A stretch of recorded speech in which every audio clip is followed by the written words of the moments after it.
Okay, I need to take you on the rabbit hole that I just slightly tumbled into just for a moment with me. So, sitting on my phone, I'm going to recreate this on the computer, but see this on ABC News. Right, okay, click on it. Let's have a look in the comment section because somebody else had retweeted and said something. I don't know. It got my interest, so I went, all right, let's go check out the comments.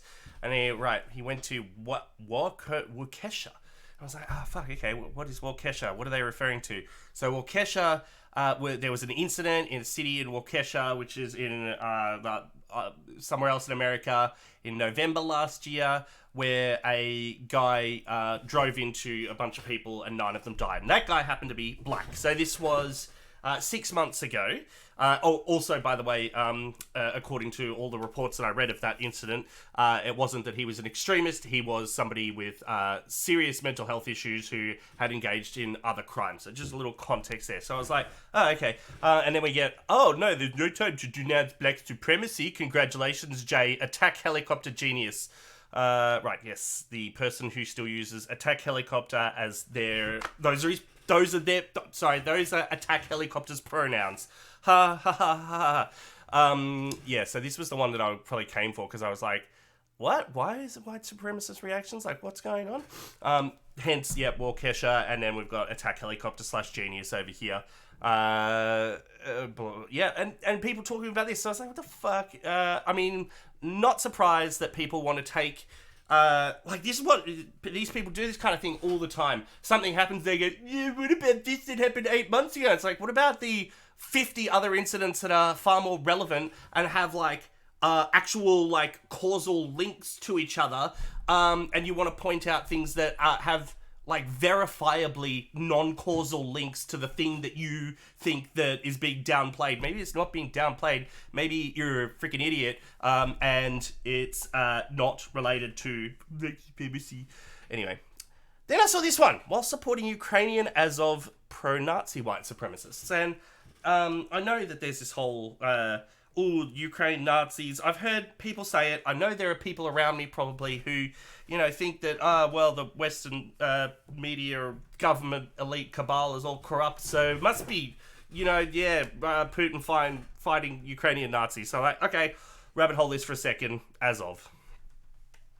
So, what did I chuck in? The search term. I'll just get up the exact search term, because, like, I want to create this as much as possible.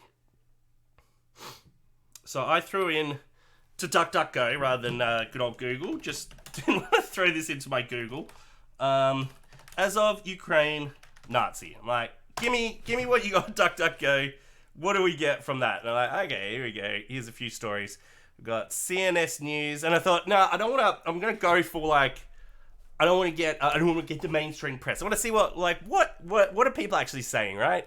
Okay, Weekly Blitz. I was like, ooh, here we go. I think I'm going to find out what these people believe. Here we go. So, Azov Battalion are apparently a neo-Nazi fascist group that operates as a verified part of Ukraine's military, of the Ukrainian military, and apparently this has happened for 7 years. I had no idea. No particular deep interest until sort of more recently in what's going on in Ukraine and with their politics. It's 7 billion people in the world. There's a lot of things to catch up to and with, and that's part of the problem. Like, nobody can be on top of everything, but I think there are people being played at who have this idea that they can be on top of everything, and that if you just listen to this group, they're the ones that are going to tell you the truth. This is part of the problem. Anyway, so, yeah, reading about this, I'm like, okay, so we've got Ukrainian Nazis, apparently. Now, that wasn't the... and I saw Al Jazeera, but then I was like, oh, no, Al Jazeera, then you got another government-sponsored news outlet, so people went, what's that? I thought it was the Weekly Biz. Oh, no, okay. It was a Weekly Blitz one. Let's have a look. There we go.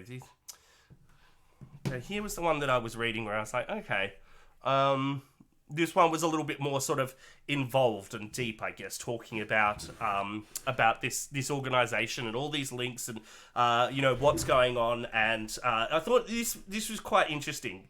This is the sort of stuff I was looking for, and we've got.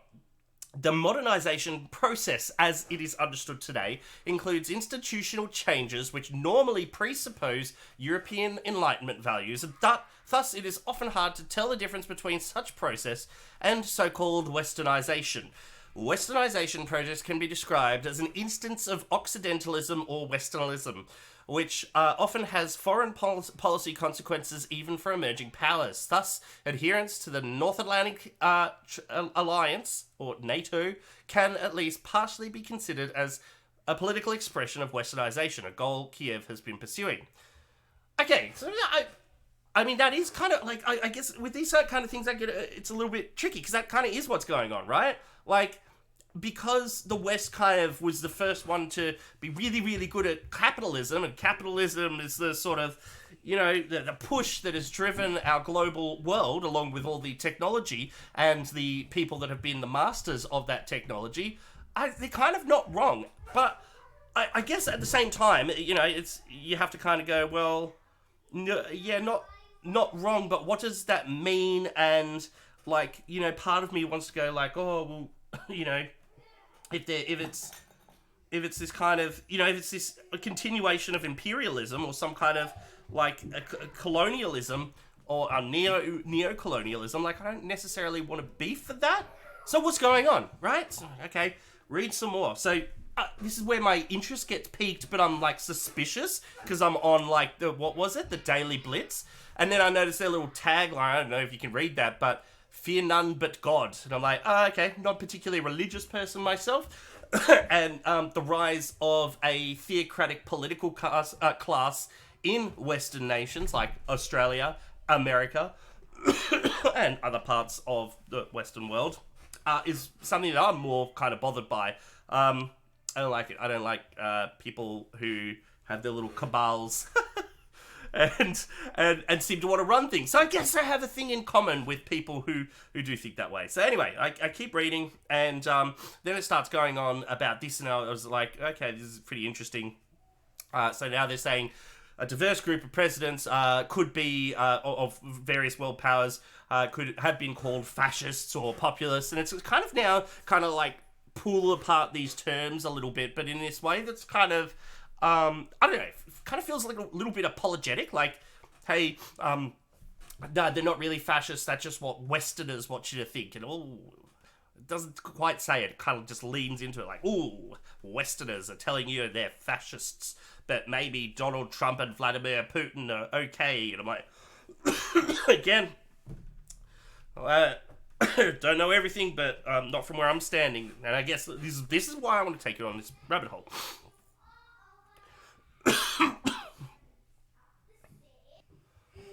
Oh, pardon, COVID cough.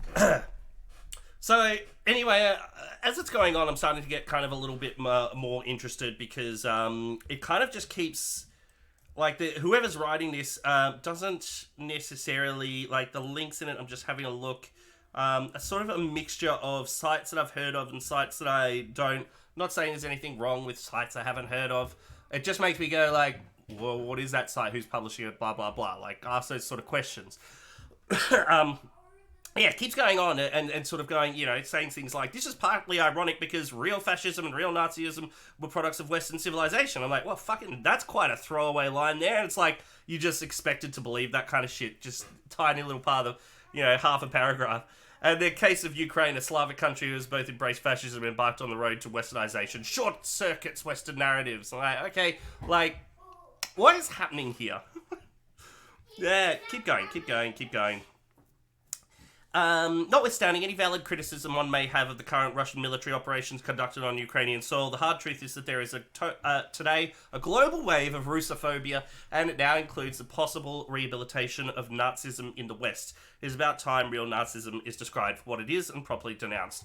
And I'm like, again, like one of these paragraphs, and I'm like, yeah, there has been a rise, a global wave of Russophobia, and I feel, I consumed content from a few Russian YouTubers who I know have had it quite hard, both within their own country, some who have had to leave, and also then out of their own country, where because they're Russian, they get attacked by people who support Ukraine because they're kind of, you know, seeing them as part of that whole group. Like, if you're Russian, then you represent every action of the Russian government or something like that, which is, you know, the core of what I thought, at least, or I think of as racism. It's the ism, you know, you're just summarizing people. You're just going, yeah, I don't really know you, but I know that group of people that are kind of like you, and therefore you are them. It's not good to do. So I'm like, don't disagree with that. But then, again, with this, like, Nazism stuff, and he sort of didn't really have that many sources that he mentioned, this author, who, I'll get to him now, so Uriel Orajo, and Site Intelligence Group. Like, who the fucking Site Intelligence Group? I don't know.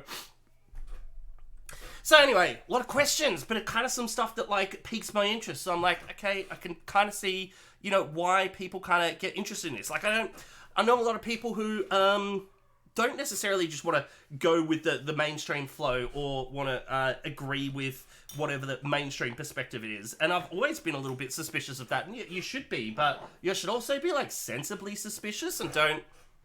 Anyway, let's go down the rabbit hole. Okay, so we've got Uriel Orajo. So that was where I was like, copy his name. Let's chuck that in there. Uriel Orajo. And I had to write journalist because there's apparently a lot of Uriel Orajo. So yeah, anyway, there he goes. Comes up, Weekly Blitz. There he is again. Katehon. This one looks interesting. Yeah, a think tank. On geopolitics and tradition. Here we go.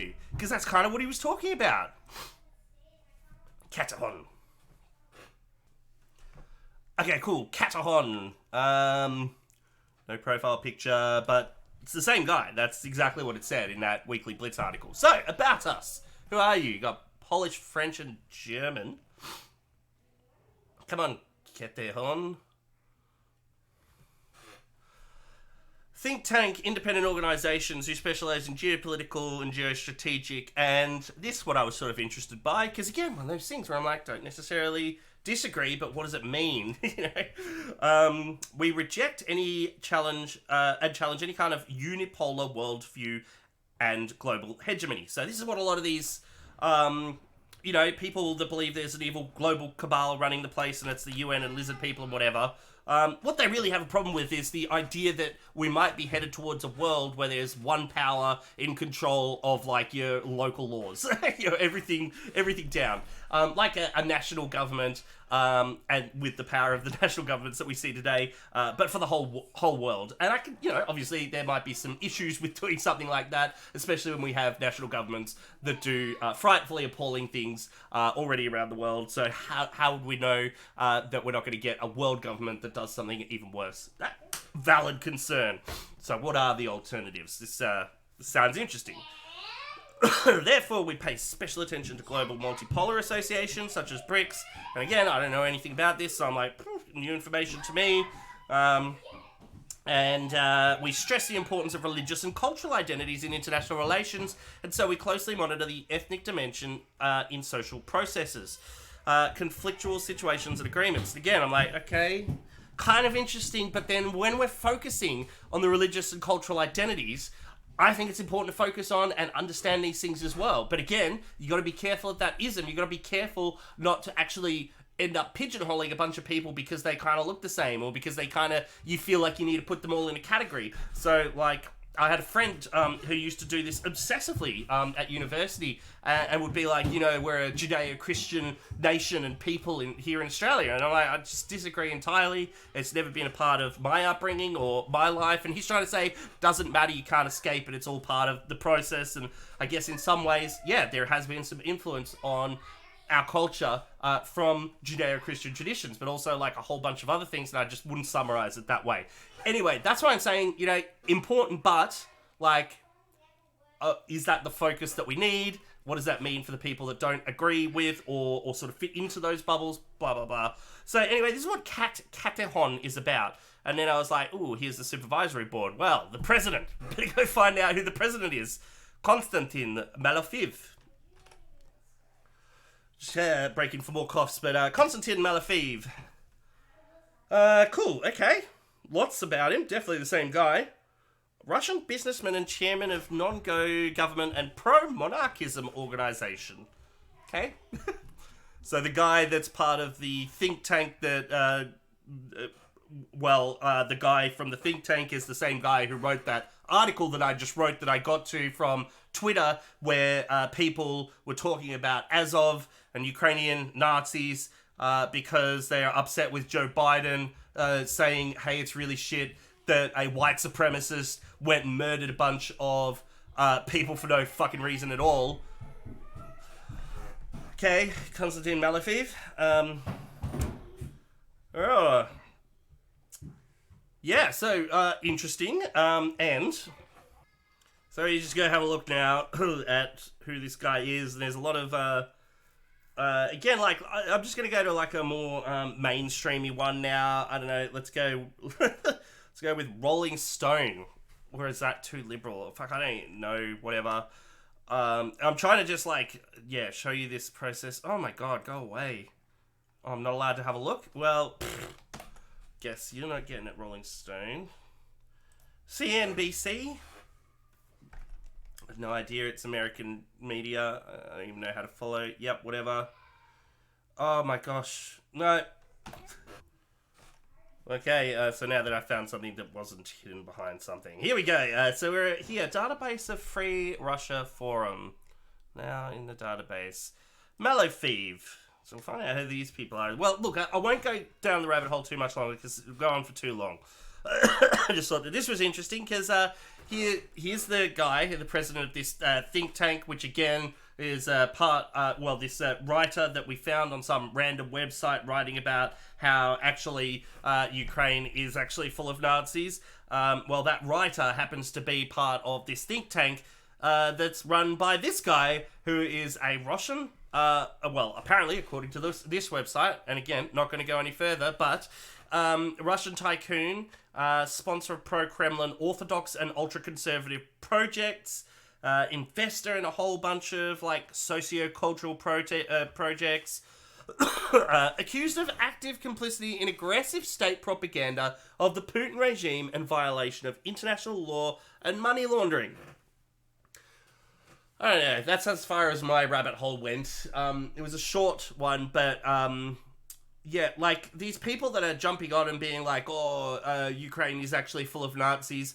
Like, what? Like, how do you know this? Like, I mean, it sounds like this Azov unit, that's kind of piquing my interest. Like, what is going on there? Are they really,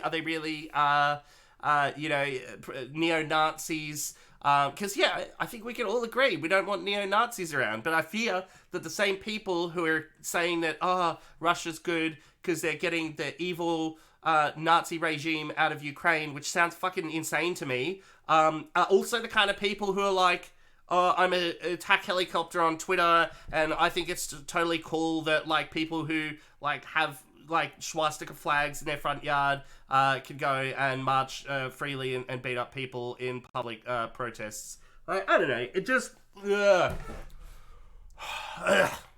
But, well, it's confusing.